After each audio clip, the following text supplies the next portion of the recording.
Parmi l'ensemble des fonctions, il existe une famille de fonctions bien particulières, les fonctions polynômes de degré 2. Ces fonctions admettent une expression de la forme a fois x au carré plus b fois x plus c, où a, b et c sont trois nombres réels.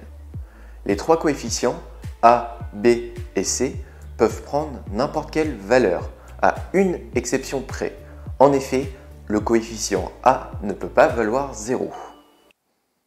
Écrites sous cette forme, on dit que ces expressions sont écrites sous la forme développée. Ce n'est cependant pas la seule forme possible pour écrire l'expression d'une fonction polynôme de degré 2. Il existe, par exemple, la forme canonique d'une fonction polynôme de degré 2. Écrites sous cette forme, les expressions de ces fonctions s'écriront alors a fois x moins alpha au carré plus bêta, où a, alpha et bêta sont des nombres réels tels que a est différent de 0. Toute fonction polynôme de degré 2 admet une forme canonique, et de plus, celle-ci est unique.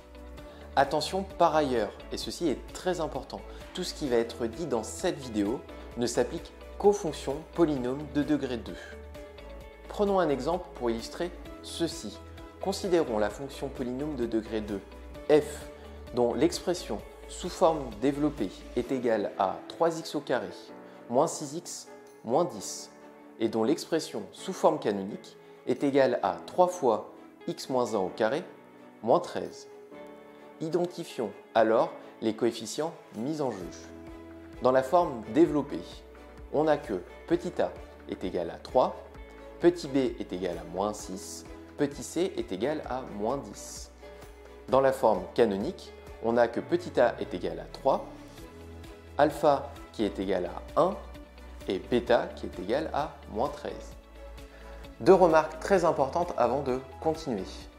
Les coefficients alpha et bêta apparaissant dans la forme canonique de la fonction polynôme de degré 2 n'ont aucune raison d'avoir la même valeur que les coefficients a, b et c apparaissant eux dans la forme développée. Par contre, le coefficient a apparaissant dans la forme canonique est bien le même que le coefficient a apparaissant dans la forme développée. Ces deux valeurs sont donc forcément identiques. On peut le vérifier par exemple dans l'exemple précédent, puisque dans les deux cas, nous avions trouvé que petit a valait 3. Deuxième remarque, il est fréquent de se tromper dans le signe de la valeur de alpha dans la forme canonique. Prenons deux exemples pour bien voir cela.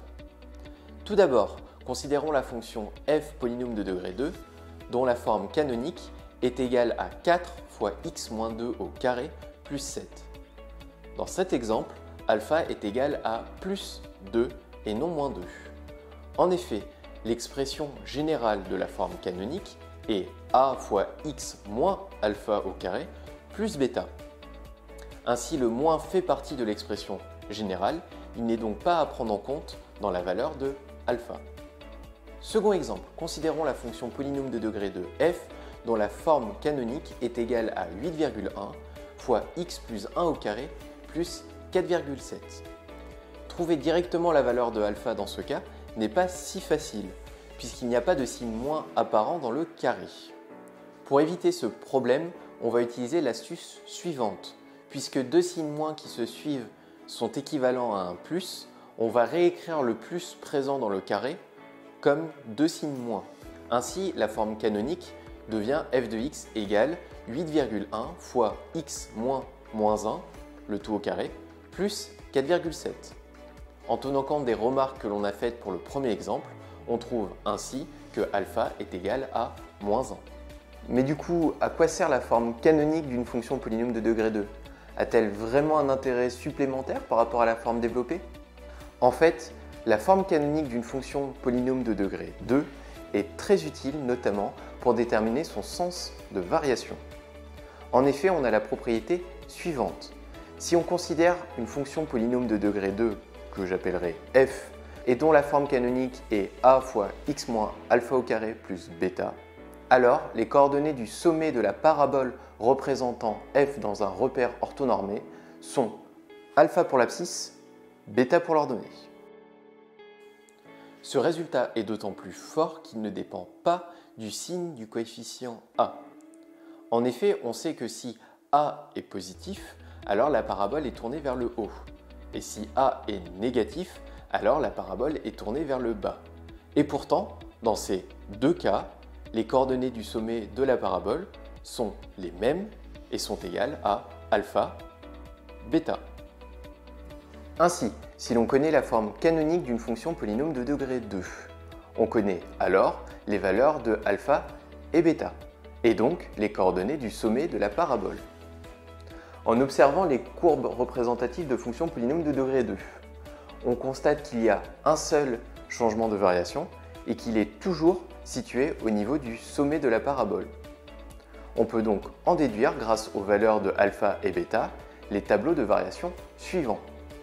Dans le cas où le coefficient a est positif, on constate alors que la fonction polynôme de degré 2 f est décroissante jusqu'au sommet, puis croissante. On obtient alors le tableau de variation suivant. Dans le cas où a est négatif, on constate au contraire que f est d'abord croissante jusqu'à son sommet, puis décroissante. On en déduit alors le tableau de variation suivant. Du coup, si on fait un petit bilan sur ce que l'on vient de raconter, si on me demande dans un exercice de déterminer le sens de variation d'une fonction polynôme de degré 2, je dois connaître trois choses. Première chose, le signe de a. Deuxième chose, la valeur du coefficient alpha. Troisième chose, la valeur du coefficient bêta. Et une fois ces trois valeurs connues, je serai en mesure de dresser le tableau de variation d'une fonction polynôme de degré 2. Illustrons cela avec un exemple. Dressons le tableau de variation de la fonction polynôme de degré 2 f définie sur R et dont la forme canonique est égale à pi fois x plus 7,1 au carré plus 9,2.